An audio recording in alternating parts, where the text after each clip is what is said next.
Bom dia, boa tarde, boa noite. Me chamo Bruno, estamos aqui para mais um vídeo e dessa vez eu quero fazer um quadro que eu já fiz da outra vez, né, dos livros, mas eu quero fazer agora para mangá, de uma obra assim que eu amo, que é a que eu mais gosto de quadrinhos, que é animes no caso, né, que é Cavaleiros do Zodíaco, tá? Vou falar aqui sobre as sagas, vou explicar um pouco do que eu acho, os pontos que eu acho importante e por que eu gosto tanto, tá? Eu vou separar em 5 sagas, se eu não estou enganado, tá? Eu vou fazer Guerra Galáctica e Cavaleiros Negros, farei depois 12 casas, Cavaleiros de Prata, 12 casas, Poseidon e Hades. Então acho que são 5 sagas pelo que eu contei certo? Tá? É isso, beleza? Então vamos lá, começando aqui pela Cavaleiros Negros e Guerra Galáctica, tá? Vamos falar um pouco dos mangás, esses são 8 volumes, se eu não me engano, contei certo? 6, 7, 8, isso mesmo. 8 volumes dessa saga, então vou falar um pouco delas aqui, o que eu acho. Vamos lá, Cavaleiros do Zodíaco. Cavaleiros do Zodíaco, cara, assim, para começo de conversa, eu vou explicar um pouco como funciona o universo de Cavaleiros do Zodíaco. Vou tentar resumir o máximo que eu puder aqui, tá? Vamos lá. É um mundo, é um universo onde existem deuses gregos. Os deuses existem desde a mitologia grega. Lá atrás, a mitologia, então eles existem há muito tempo. E a Terra foi deixada como guardiã, né, como o deus que vai proteger a Terra pela deusa Atena, que é a deusa da sabedoria, a deusa da guerra. Então ela é a governanta da Terra, ela que controla a Terra. Então, assim, ela tá ali para proteger. Aí o que acontece? Outros deuses tentam invadir a Terra para tomar esse controle, né? E a Atena faz o possível para proteger ela, porque ela se sente como ela é a deusa da justiça, vamos dizer assim, né? A mais justa. Então ela defende os humanos, defende os seres vivos. Ela quer que a Terra mantenha-se em paz. E os outros deuses querem dominar porque eles querem que foda-se, sabe? Os motivos deles são bem relevantes. Nada muito explorado. Só fala assim, eles querem ser o dono da Terra e foda-se. Então é bem escrachado essa historinha, bem simplesinha. Mas é assim que funciona. E os cavaleiros são seres humanos que eles conseguem usufruir do cosmo. O cosmo seria como se fosse o Ki de Dragon Ball e o poder espiritual do Yu Hakusho. É a força de vontade, assim, uma energia que circula as pessoas, os seres vivos, e os cavaleiros conseguem controlar isso para poder utilizar nas batalhas. Como que o cosmo funciona? Ele é meio que um amplificador. Pensa assim, os cavaleiros eles são definidos em duas partes, tá? Eles têm força física e eles têm técnicas, né? Então o cosmo ele é um amplificador dessas duas coisas. Quanto mais forte, mais intenso for o cosmo da pessoa, mais forte, mais intenso são os golpes físicos, mais forte e mais intenso são as técnicas e rápidas, né? Então ele é um amplificador, ele serve para amplificar os outros dois. Literalmente é para isso. E apesar de serem muito poderosos, muito fortes, né, com o cosmo, os corpos dos cavaleiros são corpos de pessoas comuns. Se ela tomar um tiro ali, ela morre. Tomar um tiro, morre. Se ela esfaquear, morre. Então assim, ela é rápida, a pessoa é forte, só que a pessoa não é resistente. A resistência não faz parte do quadro aqui. E para isso, a deusa Atena, ela criou, junto com os Nuvianos, né, ela criou as armaduras, se baseando nas constelações que os humanos tinham. Então, as armaduras servem para isso, elas são a defesa que o corpo do humano não tem. Então, o humano ele pode socar super forte, super rápido, viajar dimensões, só que se ele tropeçar, bater a cabeça, ele morre. Simples assim, tá? Parece engraçado, mas é a verdade. Então, assim, o conceito é esse, são pessoas que estão ali para defender a Terra, né? Elas são treinadas para isso. E aqui que vamos entrar nos pontos mais importantes da história. O treinamento, cara, isso é extremamente importante, tá? Porque os candidatos a cavaleiros, eles aprendem muitas coisas de diferentes formas. Cada um é treinado por uma pessoa, né, que é um mestre dela. Então eles têm uma quantidade de técnica, que para mim é o que mais define uma batalha, é a técnica que o cavaleiro, que o lutador vai usar. É a técnica. O cosmo é importante. Claro que é. O cosmo é importantíssimo porque ele amplifica a técnica que o cavaleiro usa. Então, assim, um cavaleiro ele pode ser inferior fisicamente, ele pode ser inferior no cosmo, mas se ele tiver uma técnica letal, ele consegue vencer uma luta, sabe? Com um cavaleiro, teoricamente, seria mais forte que ele. E isso é mostrado muito na saga, né? Toda a obra do Cavaleiros. Então isso é extremamente importante. Aí o comecinho, o primeiro mangá, ele é introdutório, ele explica quem são os cavaleiros, o que eles fazem, por que eles são assim. Aí mostra o Seiya, que é o protagonista da história, mostra o treinamento dele, um pouco do treinamento, o que ele aprende com a Marin, que é muito importante, né? Que a Marin é uma pessoa rigorosa, uma mulher rigorosa, habilidosa de batalha, só que ao mesmo tempo ela sabe que o conhecimento é importante. Então é bom você ter técnicas, experiência em como lidar com diferentes situações. Então ela utiliza muito isso, treinamento físico para ele ser forte, para ele conseguir amplificar a sua força física com o Cosmo. Ela explica do Cosmo como que ele é ativado, como que ele é usado. O esforço dela são três partes. Ela foca em três partes, que são as três partes que eu falei, né? Ela foca em quê? Em fazer o Seiya ser forte fisicamente, né? Porque ele treinando pesado, mostra isso, que ele treina muito pesado, ele faz exercícios exaustivos, corre, levanta peso, ele faz exercícios físicos muito fortes, muito pesados, para ele ter uma força física forte, acima da média, e para ele ter velocidade depois, quando ele parar de usar peso, essas coisas, ele ser um cara ágil. Então ela foca nisso, para ele ter essa qualidade física. Ela foca na instrução intelectual, tipo, para ensinar ele, como eu falei, de diferentes situações, combates, que não é só a força física que existe no mundo, mas que outros caminhos são utilizados. Ela foca na parte estudantil, né, na parte colegial, ensina didática para ele, é muito importante isso. E ela tenta ao máximo ensinar ele a utilizar o Cosmo, que é onde um cavaleiro se destaca, que é amplificar o que ele está treinando. Então ela ensina ele a ser forte, a praticar a força física, ensina ele a como utilizar essa força física nas batalhas, como adaptar a diferentes situações, né, que é um casalzinho ali, e ela tenta ensinar ele ao Cosmo, para amplificar esses dois. Geral é isso que um cavaleiro é, entendeu? É muito simples essa parte que você precisa pegar, é bem isso. Então primeiro ali é isso, mostrando o Seiya treinando, mostrando ela ensinando ele. Se você pega o porquê que o Seiya quer ser um cavaleiro, você pega o objetivo dele. Então assim, o primeiro volume é bem isso, tá? É mostrando só essa introdução completa de como funciona, bem simples, bem legal, é uma lutinha básica ali que você vai ver e tal, mas você vai ver que aquilo importa bastante nesse tipo de situação, que é esses 3 pontos que eu te falei. E isso se aplica para toda a obra também. Então vamos lá, a partir do segundo, esse primeiro é só essa parte do Seiya mostrando ele, o segundo já começa meio que a Guerra Galáctica. Ele é um torneio lá que a família Kilo inventou lá para mostrar os cavaleiros. A ideia é que eles fiquem ricos, famosões lá com o torneio, tipo, oficialmente é isso, né? E uma coisa muito interessante, aqui já vai começar as minhas explanações, tá? Que os cavaleiros de Atena aqui, eles são chamados cavaleiros do Zodíaco, né? Por causa das constelações das armaduras. E eles são chamados de cavaleiros de Atena, que são os cavaleiros que defendem a deusa Atena. Para lutar, porque ela é a deusa que está protegendo a Terra, ela quer defender os inocentes. Os cavaleiros são meio que a força física dela, para poder fazer esse tipo de situação, esse caminho, né? Para poder continuar esse legado, essa proteção. Então, esses candidatos a cavaleiros, eles são treinados ali para poder virar pela empresa que a Saori Kido, que é a principal ali, ela é herdeira. Ela herdou uma instituição muito rica e o pai dela, né, o avô dela, na verdade, o avô dela, ele descobriu sobre os cavaleiros muito tempo atrás e meio que ele criou um propósito lá para ele, para poder ajudar a menina que viria a ser Atena, que é a que ele está protegendo, que é a Saori. Então ele falou, vou treinar cavaleiros para poder defender essa garota no futuro quando ela precisar, para poder ajudar ela no objetivo de salvar a humanidade, né? Esse era o foco. Só que, aí entra muitas discrepâncias na história. A Saori, ela foi criada como uma menina super mimada, que judiava os garotos. Ela é uma pessoa horrível. E, não faz sentido a forma como ela muda de personalidade, sabe? É meio que... tá.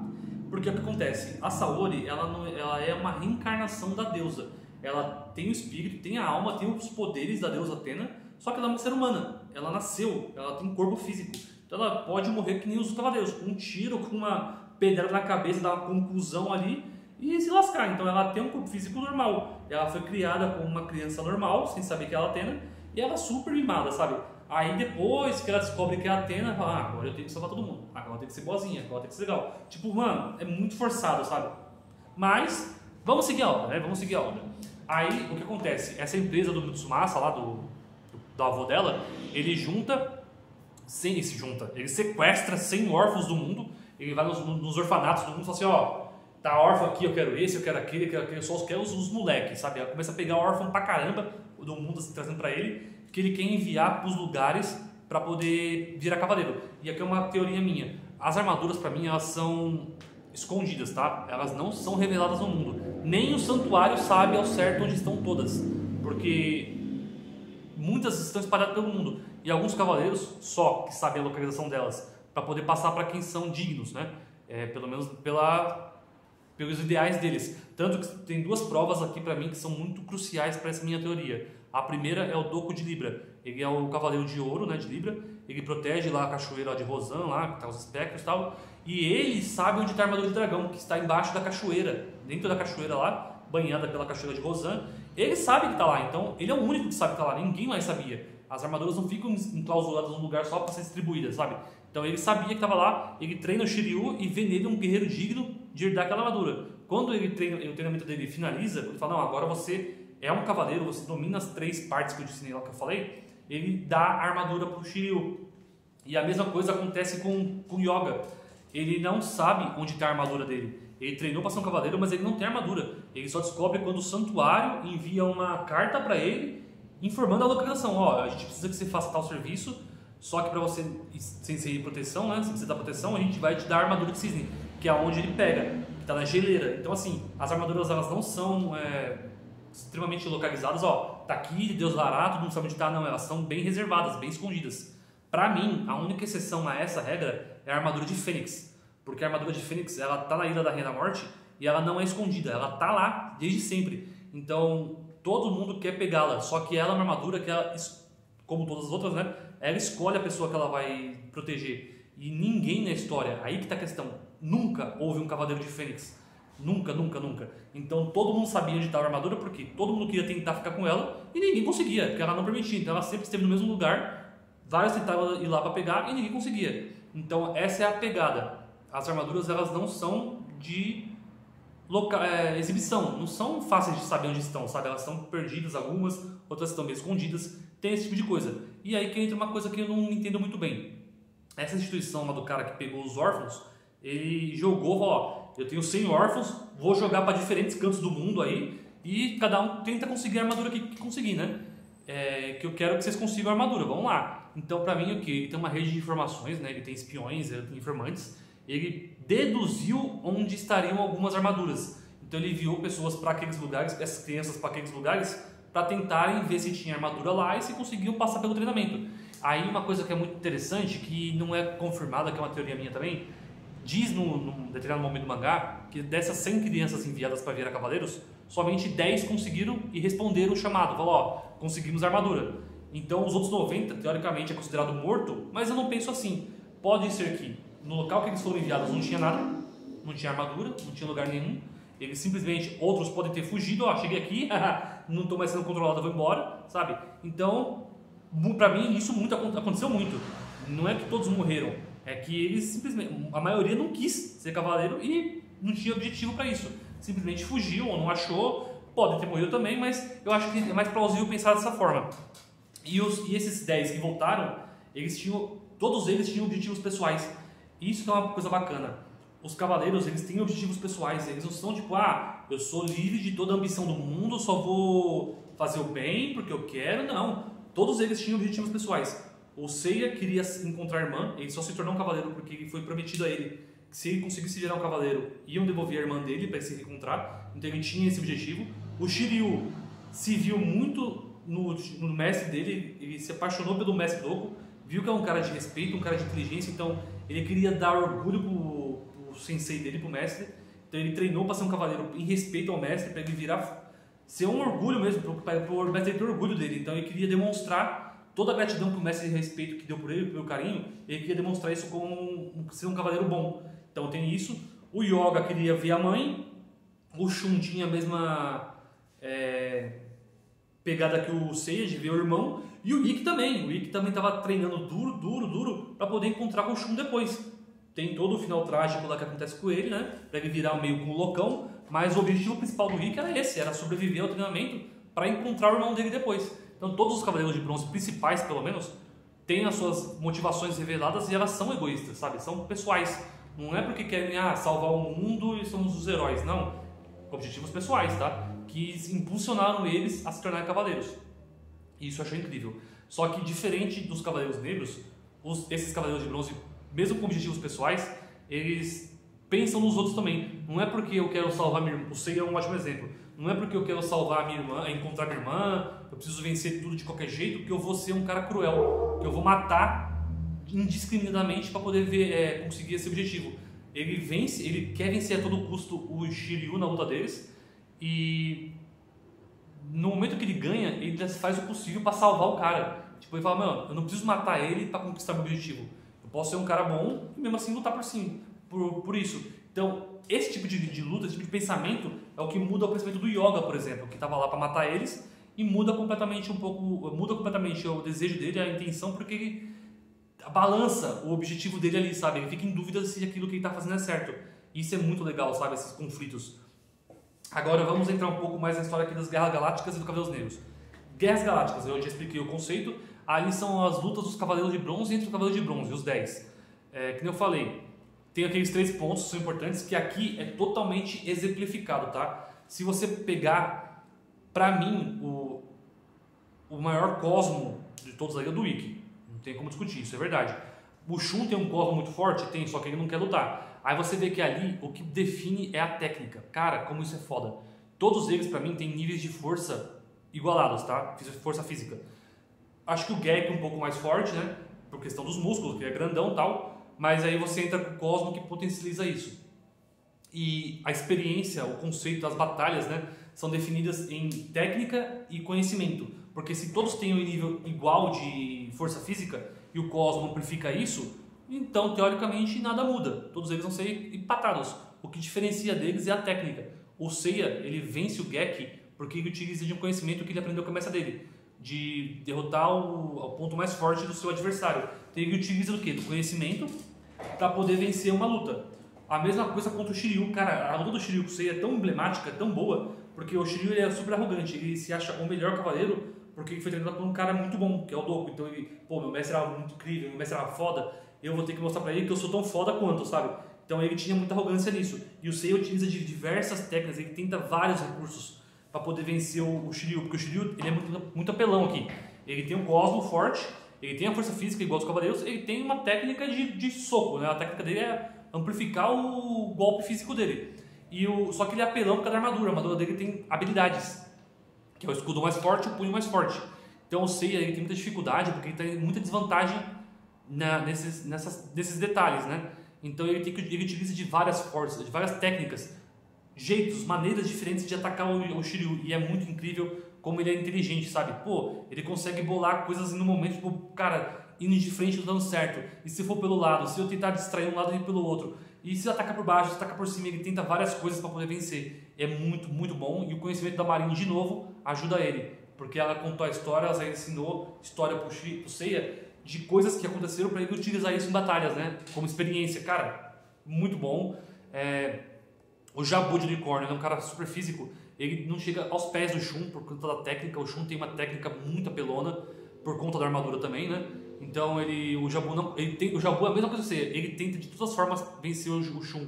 Ele vai por cima, vai por baixo, pelo lado, pelo outro, ele tenta fazer várias coisas que ele pode, só que a técnica dele é inferior, então ele não conseguiu achar um meio para poder vencer o Shun. Não acho que ele seja tão desvantagem, tão mais fraco quanto o Shun, não é. É que a técnica do Shun era superior. Ele já tinha uma experiência de como lutar à distância e aquilo contra pessoas que lutavam corpo a corpo. Então ele tinha a técnica e o conhecimento de vencer aquele tipo de luta. E o Jabu não. Ele nunca lutou contra alguém que atacava à distância e não teve essa experiência, e não teve esse conhecimento. Então ele se lascou. E o Yoga é a mesma coisa. O Yoga utilizava técnicas super avançadas contra o Ichi, que não vou nem entrar aqui no cálculo. Então a Guerra Galáctica é isso, gente. São lutas entre Cavaleiros de Bronze.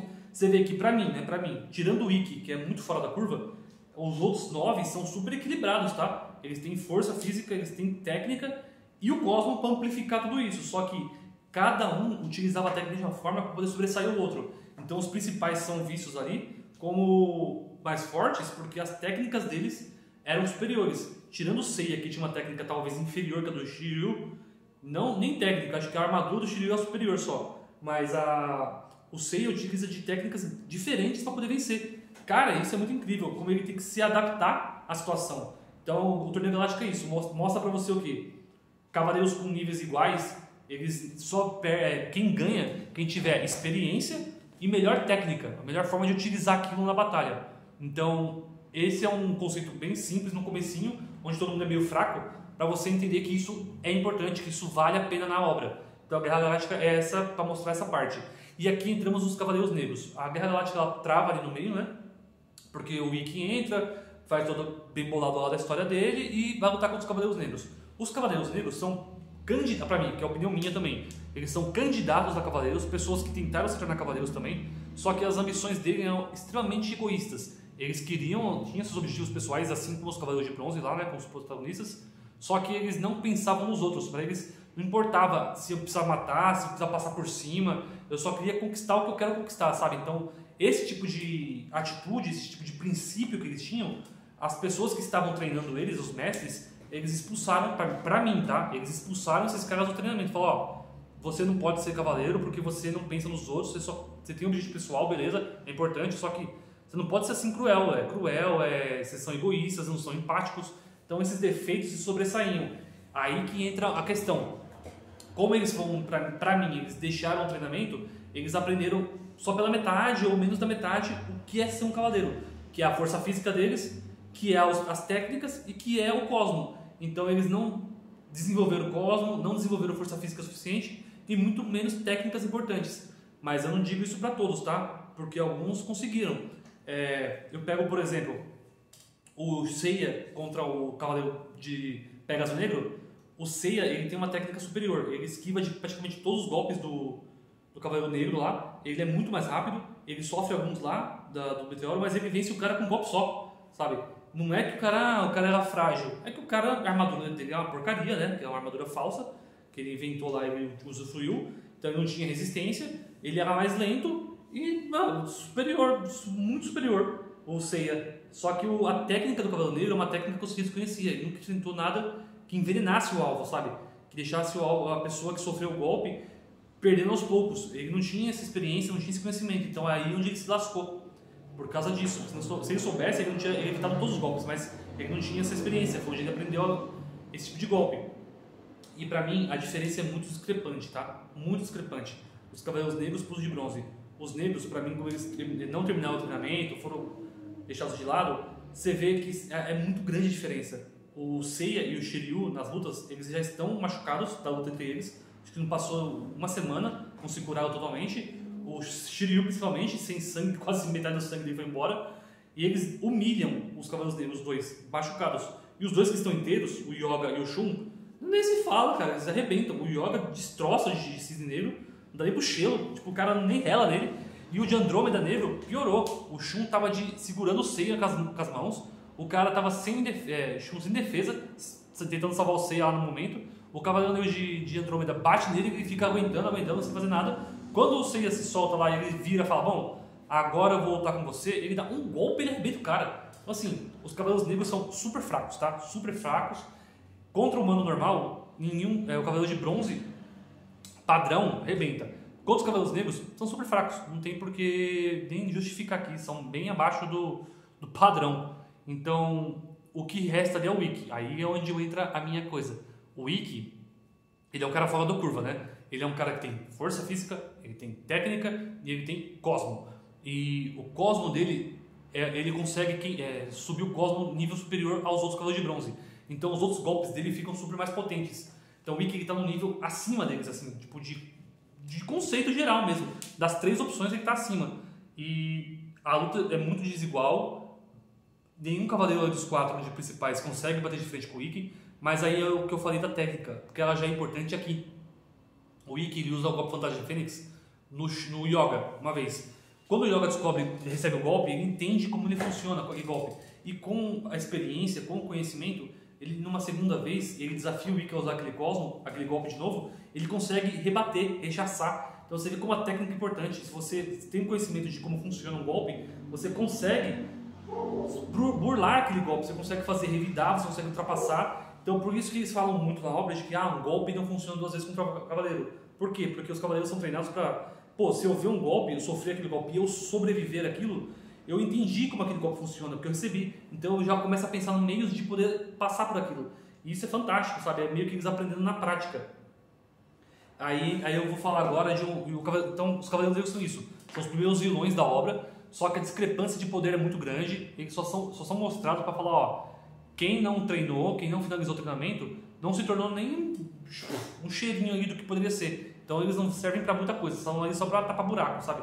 Para mostrar que existem pessoas más no mundo que podem usar o poderzinho do cosmo também, que podem ser tentar ser cavaleiros, mas sem o devido treinamento, sem o devido progresso, eles não chegam a nada. Então essa que é para mim a relevância ali dos Cavaleiros Negros nessa parte. E agora vamos falar de algumas teorias minhas, né? Para mim, uma coisa muito importante que é dita na obra é que as armaduras têm vida. Até aqui foi dito pelo Mu que a armadura de Atena, aquelas armaduras que eles herdam, né, que eles conquistam, elas têm vida, elas são vivas, elas têm alma. Então essas armaduras, elas têm decisões, elas tomam decisões, elas escolhem o que querem fazer. E isso já é mostrado aqui nessa luta do Ikki, porque o Seiya, no momento ali que ele tá perdendo a luta, a armadura de Sagitário protege ele, ela toma a decisão de proteger ele. As outras armaduras de bronze também, do Shiryu e do Yagyu-shun.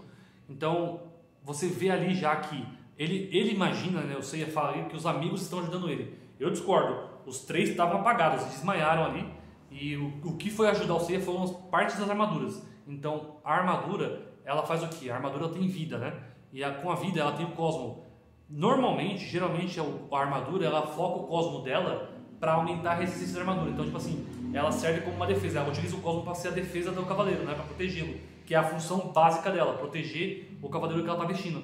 Só que em alguns casos ela utiliza de outra forma. E essa foi um desses. As armaduras se protegeram o Seiya porque achavam que estava lutando pelo lado certo. Então isso é muito legal. Elas têm vida, elas tomam decisões. Mais para frente na obra também é mostrado isso várias e várias vezes, tá? Que eu vou falar aqui também como funciona. Agora, vou falar uma coisa que para mim eu gostaria de falar muito. Ilha da Rainha da Morte, onde os Cavaleiros Negros vivem. Como eu disse mais cedo, a armadura de Fênix para mim era a única que tinha localização revelada. Que todo mundo sabia ali, que procurava os Cavaleiros, sabia onde ela estava, naquele lugar. Só que ela queria escolher um candidato certo, né? Então ela sempre recusou os outros. Então como as pessoas queriam ser cavaleiras, eram excluídas, lá que eu falei, não terminavam o processo, os mestres abandonavam ele, vai embora, porque você não serve para ser cavaleiro. Eles iam atrás da armadura de Fênix, que é a única localização conhecida, e tentavam pegar ela para si. Só que chegava lá, tinha disputa entre eles, a armadura não reconhecia, então eles ficavam por ali mesmo. Quem sabe um dia dá certo, sabe? Não tinha muito o que fazer, vamos ficar por ali mesmo. Aí, pra mim não existe esse negócio de selo, pra mim não existe magia lá de Atena travou a ilha, porque em nenhum momento na obra isso é dito, tá? Falando do mangá, cânone, do Cavaleiro Zodíaco clássico, padrão, até o Next Dimension. Em nenhum momento, pelo menos que eu me lembre, é dito que existe essa barreira de Atena ali, que o Guild, que é o mestre do Ikki, é o guardião das coisas, muito pelo contrário. Ele fala que a armadura tá ali com o Django, pro Ikki lá pegar, porque só é assim para poder conquistar ela, senão não vai. Então assim, nas obras spin-off tem essa pegada que eu acho bem legal, só que na obra principal não tem. Então assim, os Cavaleiros Negros são pessoas muito fracas, tá? São muito fracos, são pessoas sem treinamento, que são bem ralé. Tanto que nenhum deles nem venceu o Guild, né? Nem conseguiu vencer. Quando um deles começou a se sobressair, que seria o Django, começou a mostrar um pouco de poder, ou um pouco de ambição demais, o Santuário enviou um Cavaleiro de Ouro lá, mandou o Shaka. Se tivesse essa proteção, não precisava fazer isso, não existe essa proteção, sabe? Então eles enviaram um Cavaleiro de Ouro, liquida esses caras aí que estão fazendo um monte de cagada, e já tá passando o limite, então arrebenta. Então, os Cavaleiros Negros são extremamente fracos para mim, fraquíssimos, que, lógico, que mesmo que eles tiverem um pouco de treinamento ou metade assim, eles são mais fortes que seres humanos normais, então eles conseguiriam conquistar coisas que eles quisessem por interesse facilmente. Então, quando ele soube que estava tendo uma revolta ali, que eles estavam se juntando, ligando meio com o exército, vai lá, Shaka, arrebenta todo mundo e tá aqui de papo. Então assim, eles estão fracos, não vão pra frente, são meio bosta, e são meio que um arco ali só pra você... Tanto que o vilão ali é o Ikki, né? Então os Cavaleiros Negros são um arco pra você falar, quando lutou o Cavaleiro de Bronze contra o Bronze na Guerra Galáctica, era equilibrada, o que definiu era a técnica de cada um. Quem tinha técnica ou conhecimento conseguiu sobressair ao outro. Beleza? É a habilidade deles ali pra poder passar pelas adversidades. Contra os Cavaleiros Negros é mostrado, cara, se você não tiver um treinamento completo, você não consegue lutar contra os Cavaleiros. Vocês são muito abaixo. Os Cavaleiros Negros eram muito fracos em comparação com os de Bronze. Assim, discrepante. Não tinha como você ter uma luta ali, tipo, era totalmente fora da curva. Então você tinha essa diferença. E que são os conhecimentos principais. Força física importa, habilidades, golpes importam muito e o Cosmo serve para poder amplificar, potencializar esses dois pontos. E um ponto que eu acho muito importante para você pegar é o que? A armadura tem vida. A armadura de Athena ela é um ser vivo, ela tem alma e ela toma decisões. E isso é muito importante para a obra, tá? Vários momentos isso acontece. Então, gente, esse é o meu resumo aqui que eu acho da Guerra Galáctica e do Cavaleiros Negros. É muito importante você ler isso, por quê? Para você entender o equilíbrio entre as forças dos cavaleiros, né?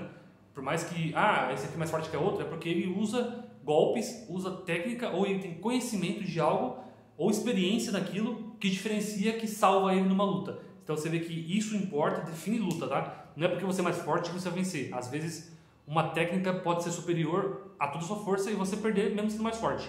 Isso acontece também na obra, tá? Muito, muito mesmo. E é importante lembrar, as armaduras têm vida, isso é muito, muito importante. Então assim, Guerra Galáctica, equilíbrio, né? Para você ver como funcionam as técnicas. Cavaleiros Negros, para você ver que sem treinamento, você não consegue bater de frente. Então esses caras que não têm treinamento nunca vão ser adversários dos cavaleiros. Tem que ter algum tipo de treinamento para você aprender a utilizar o Cosmo e amplificar suas técnicas. Então essa é a ponto-chave dessa parte aqui dos Cavaleiros Negros. E com isso eu vou ficando, tá? Depois eu vou trazer os de prata, vou trazer os de bronze, os de ouro e as outras sagas também. Então, gente, com isso aqui eu vou ficando, tá? Agradeço para quem assistiu, muito obrigado de verdade. É uma saga, uma obra que eu quero falar muito, então eu vou fazer outros vídeos sobre. E muito obrigado mesmo por acompanhar. Obrigado a todos aqui mais uma vez. Eu vou deixando o meu tchau. Um beijo a todos e valeu!